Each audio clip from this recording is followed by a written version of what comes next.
ស្រក់ទឹកភ្នែកនៅក្នុងដួងចិត្ត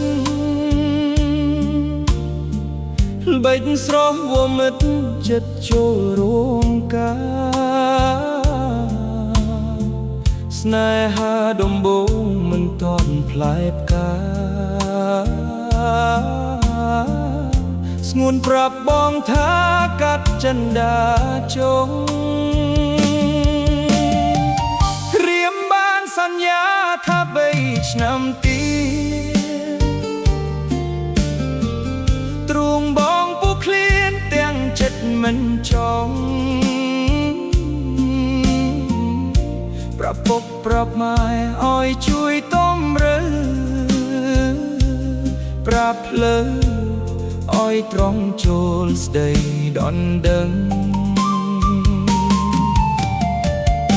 ក្រមុំធ្នត់ញីញោមងាយស្នេហ៍ស្មោ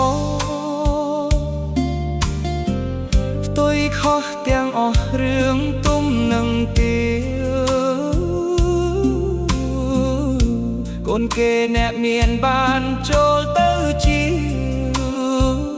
មាប្រាក់